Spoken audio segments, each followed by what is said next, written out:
Hi guys और हमारे YouTube channel में आप सभी का स्वागत है। तो आज का टॉपिक थोड़ा अलग है। जो हमारा जॉनर नॉर्मली होता है जो कि है ट्वेंटीज के टॉपिक्स पे हम बात करते हैं, नहीं तो हम रिलीजन पे बात करते हैं, साइंस पे बात करते हैं। पर आज का एक डिफरेंस आपको दिखाई देगा कि लैंग्वेज और टॉपिक ये दोनों काफी अलग चीजें हैं। तो मैं पहले एक्सप्लेन कर देती हूँ कि लैंग्वेज हमने अलग क्यों चूज की है। तो हम सबको ही पता है कि हिंदी ये भारतीय लोगों की नेशनल लैंग्वेज है।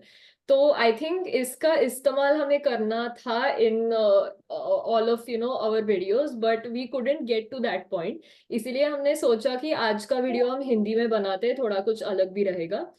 तो टाइम वेस्ट करने से पहले I will just introduce Sharang. So Sharang, आपको इंट्रोड्यूस करना है। ओके, पहले तो मुझे आप कहने की बिल्कुल जरूरत नहीं है। लाइक मुझे तुम बुला के आई थिंक कह सकते हो, क्योंकि अब तो हमारी शादी भी होने वाली है। आई थिंक मतलब मैं और शर्वरी दोनों की मातृभाषा मराठी है, और हमने हिंदी स्कूल में सीखी थी। लेकिन जाहिर सी बात है, हमने ज्यादातर हमारी विद्या इंग्लिश में प्राप्त की है। तो इसलिए लेकिन हम फिर भी चाहते थे कि हम जनसामान्य से हिंदी में संपर्क साधे।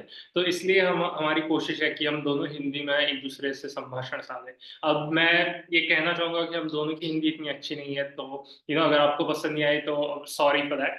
पर फिर भी हम कोशिश करेंगे कि नॉर्मल टॉपिक्स पे, हटके टॉपिक्स पे, या जो भी टॉपिक्स जिनमें हम दोनों की रुचि है, इन पे हम हिंदी में बात करेंगे। तो ये इंट्रोडक्शन। और मैं बताना चाहूंगा कि मैं एक बायोलॉजिस्ट हूँ, और शर्वरी तुम एक साइकोलॉजिस्ट हो। तो आई थिंक ये सभी को, जिन्होंने हमारे बाकी लैंग्वेजेस में वीडियोस देखे हैं, उनको पता ही होगा। तो मैं एक्चुअली ये टॉपिक की शुरुआत ऐसे करूंगा कि मैं जब छोटा था, ठीक है, तो अब हमारे घर में मेरे पापा बॉलीवुड के गाने लगाया करते थे। शोले फिल्म, पता ही नहीं मेरे पापा ने कितनी बार देखी हो। गब्बर सिंह के डायलॉग वगैरह, मेरे पास माँ है, ये हाथ मुझे दे दे ठाकुर। बॉलीवुड का एक दबदबा था, नॉट जस्ट दबदबा, इसे कहते हैं एक सांस्कृतिक छवि या कल्चरल फुटप्रिंट था संपूर्ण भारतवर्ष में। नॉर्थ इंडिया में तो डेफिनेटली था।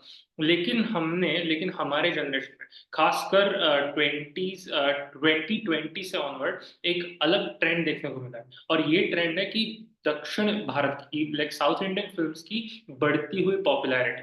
आजकल अगर देखोगे और आप पूछोगे लोगों से, नॉर्थ इंडिया के लोगों से भी, कि आपका फेवरेट स्टार क्या है, तो पहले कभी अमिताभ बच्चन कहा करते थे, पहले शाहरुख खान, सलमान खान, इनका बोलबाला था।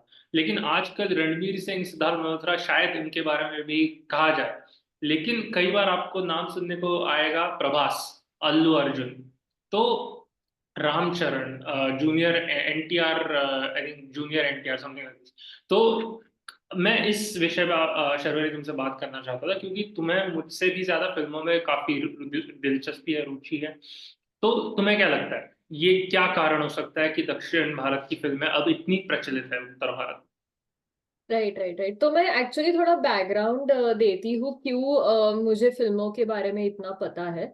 तो थोड़ा बहुत मैं यूएस में पली बड़ी हूँ और उधर काफी ये बॉलीवुड कल्चर दिखाई देता है, क्योंकि लोगों के में? पास वो सोशल कनेक्शन का एक इशू बन जाता है। सब इंडियन लोग हैं वो साथ में मिलके फिल्म देखते हैं, और ये एक ओवरऑल बॉन्डिंग का इशू हो जाता है। इसीलिए जब मैं छोटी थी, मैं यूएस में थोड़ी बहुत, मैंने जैसे कहा वैसे पली बड़ी हूँ। इसीलिए फिल्मों की दुनिया ये मेरे लिए काफी, मतलब मैं 1 साल की थी तब से फिल्मों की दुनिया में आई हैव एंटर्ड। एंड मैं देखती आई। मेरा actually favourite movie when I was growing up हम आपके है कौन था। तो अच्छा। मुझे बिग स्क्रीन पे देखना, सलमान खान को और माधुरी दीक्षित मैम को देखना ये बहुत बड़ी बात लगती थी। और जैसे मेरा ओवरऑल ग्रोइंग अप अपब्रिंगिंग हुआ, तो फिल्म्स ये एक चीज मेरे पास रही है। तो मेरी फैमिली हम्म। वो काफी फिल्म्स देखती है, हम थिएटर में लोग जाते हैं सब। एंड जब नई फिल्म आती है मेरा एक थोड़ा रहता है कि अच्छा ये कैसी चल रही है बॉक्स ऑफिस पे।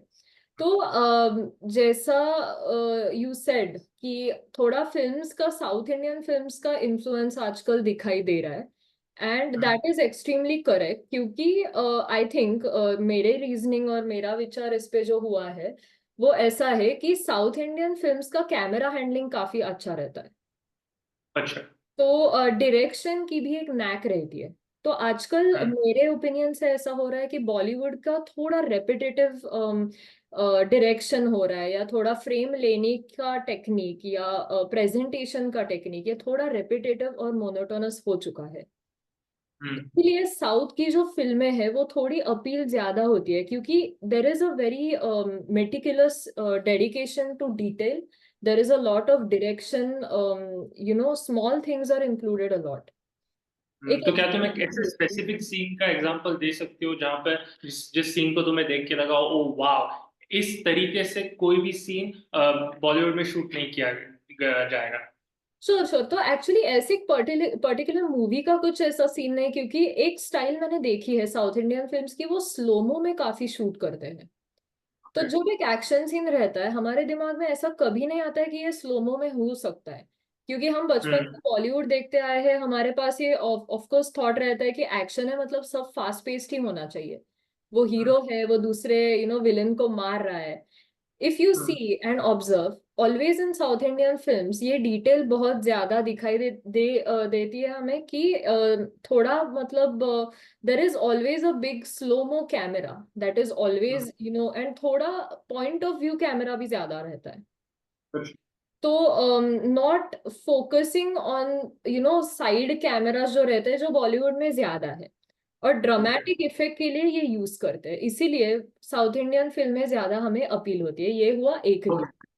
पर अगर मैं टिप्पणी करना चाहूँ, ठीक है, तो मैं ये कह सकता हूँ कि कभी कभी जो खासकर जो action scenes south Indian films में दिखाए जाते हैं, मुझे तो वो काफी अनरियलिस्टिक और ओवर द टॉप लगते हैं। कि जैसे कि एक ने एक को थप्पड़ मारा तो वो 2 राउंड्स लेके तीसरी जगह पे गिर पड़ा वगैरह। तो ये थोड़ा मुझे अनरियलिस्टिक लगता है। अभी मुझे ऑनेस्टली बॉलीवुड का इतना पता नहीं है, ठीक है, लेकिन जहां तक मैंने बॉलीवुड के फाइट्स देखे, बॉलीवुड की फिल्मों में भी जब अनरियलिस्टिक फाइट सीन थे, तो मैंने देखा director for the most of the part south Indian से थे। तो तुम्हें क्या, हम्म। इस पर तुम्हारी क्या राय है? मेरे ख्याल से what you are saying is right, however एक थोड़ा मतलब ड्रामेटिक इफेक्ट जिसको हम बोलते हैं, तो हम्म, आप मूवी थिएटर में क्यों जाएंगे जब मतलब ऐसे कुछ नॉर्मल जिंदगी में if you are getting to see something, तो राइट वही चीज देखने के लिए आप थिएटर में नहीं जाएंगे ना। राइट राइट तो राइट, तो ऑटोमेटिकली एस्केप। हाँ, वो ड्रामेटिक इफेक्ट चाहिए होता है हम सबको, और हम इंडियन है, हमारे खून में ही ड्रामा है।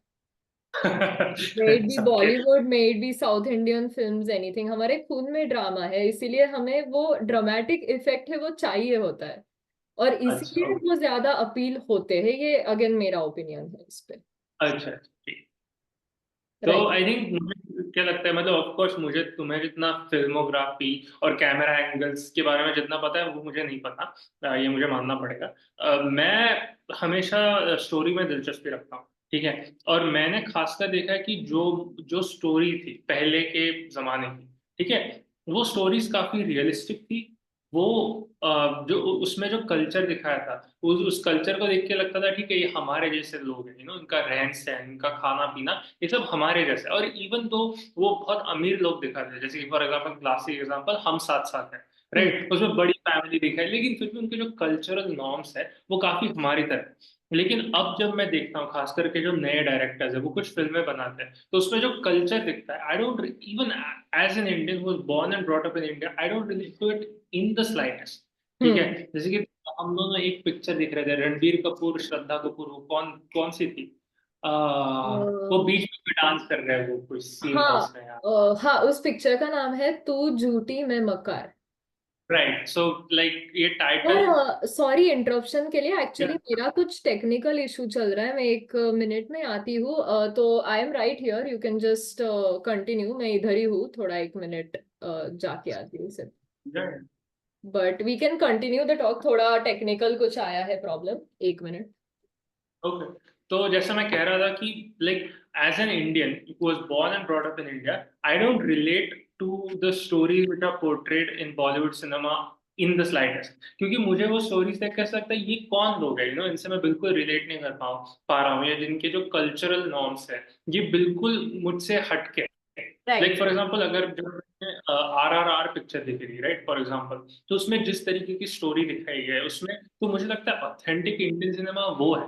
और क्यों ऐसा लगता है? I think it's a cultural reason, क्योंकि अभी का जो बॉलीवुड का जनरेशन है, डायरेक्टर्स एंड प्रोड्यूसर्स, वो सब ऐसे हैं जिन्होंने मोस्ट लाइकली फॉरेन कंट्री से अपना सारा एजुकेशन किया है। वो अपने रोजमर्रा के जीवन में हिंदी नहीं इस्तेमाल करते, वो इंग्लिश इस्तेमाल करते हैं। हम्म उनकी first language much more comfortable talk in English. ऐसा है कि बॉलीवुड का अगर अवार्ड शो हो रहा है तो उसमें सब लोग ऑल द टाइम इंग्लिश ही बोल रहे हैं। ये आप हिंदी फिल्म इंडस्ट्री के हो और आप अंग्रेजी बोले जा रहे हो। तो इट्स अ कल्चरल डिस्कनेक्ट, कि वो खुद की मिट्टी से उनका जो कनेक्शन है वो टूट गया है।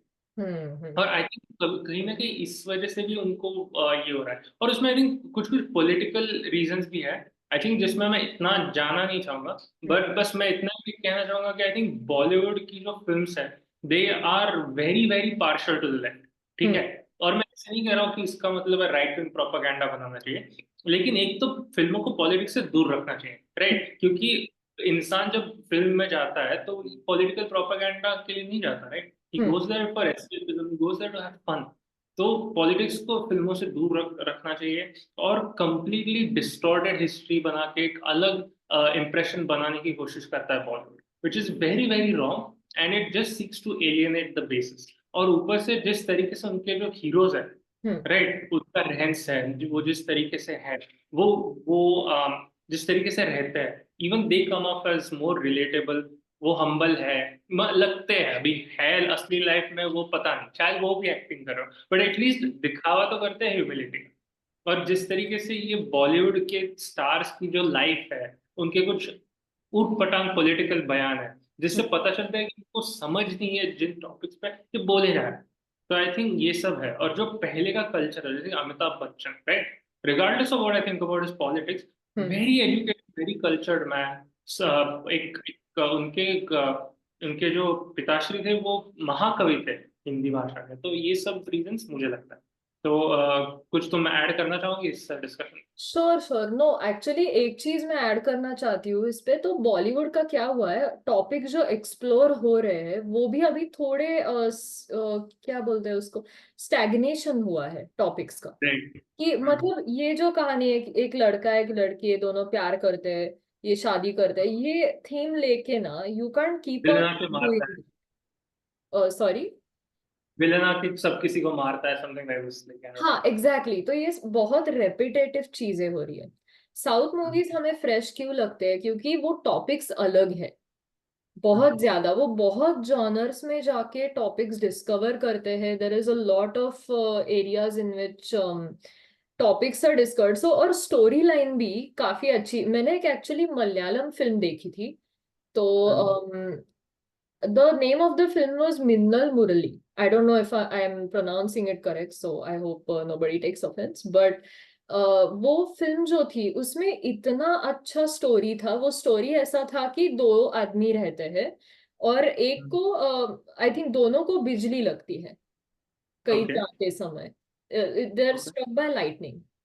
और एक होता है वो अच्छे चीजों के लिए जो पावर्स मिली होती है, सुपर पावर्स, वो बिजली की वजह से उसके लिए यूज करता है, और एक बुरी चीजों के लिए यूज करता है। ओके, तो दोनों को बिजली से रिलेटेड सुपर पावर मिलती है। हाँ, बिजली से उनको सुपर पावर्स मिलती है उन लोगों को। और फिर ये जो आदमी है, ये दूसरे को, मतलब विलेन जो है, जो बुरे कामों के लिए वो पावर का यूज कर रहा है, उसको ये मारता है। तो ये बहुत अलग कॉन्सेप्ट है। इफ यू सी, ऐसा बॉलीवुड में ज्यादा दिखाई नहीं देता है। बॉलीवुड में थोड़ा वो टाइपकास्ट हो चुका है कि एक मूवी रहेगा, उसमें लड़का लड़की प्यार करेंगे, फिर एक आइटम सॉन्ग होंगे दो तीन, और फिर वो खत्म होगा फिल्म। तो ऐसे थीम्स एक्सप्लोर करना, या ब्लैक कॉमेडी भी एक जॉनर है जो साउथ फिल्म्स में दिखाई देता है।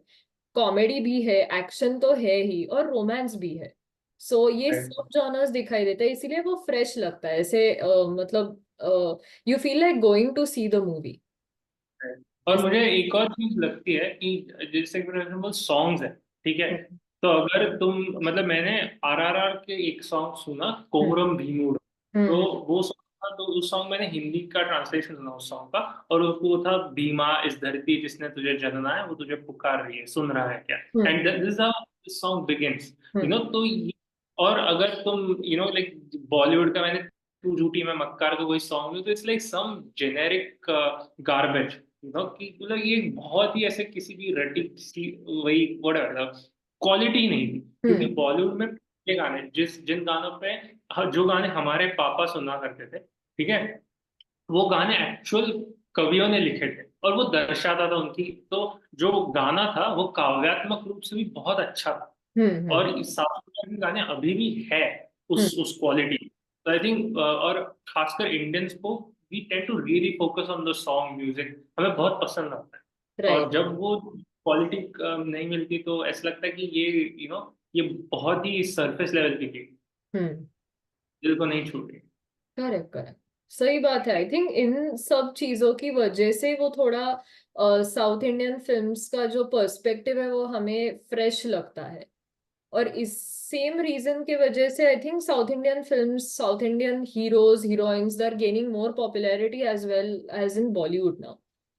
तो राइट। ये सारे हमें सारे जो हीरो हीरोइन है ये बॉलीवुड फिल्म्स में भी रोल्स कर रहे हैं अभी। We saw Vijay Deverakonda, we saw Rashmika, Nayanthara है, राइट। ऐसे सब लोग। सो या आई थिंक ये मेरा टेक होगा साउथ इंडियन फिल्म्स पे। आई थिंक यहीं पे इस चर्चा को समाप्त करना चाहिए। आप सभी से अनुरोध है कि आप हमें कमेंट सेक्शन में बताएं कि हमें हमारा ये संभाषण आपको हिंदी भाषा में कैसा लगा। वंस अगेन हम दोनों की तरफ से हमारी हिंदी के लिए हम सॉरी कहेंगे, आई नो अच्छी नहीं है, बट आई थिंक सभी को पता चल गया कि हम क्या कहना चाहते हैं, और at the end of the day I think वो ज्यादा महत्वपूर्ण है। तो लाइक कीजिए, सब्सक्राइब कीजिए, शेयर कीजिए, and that's it, have a good night. Thank you.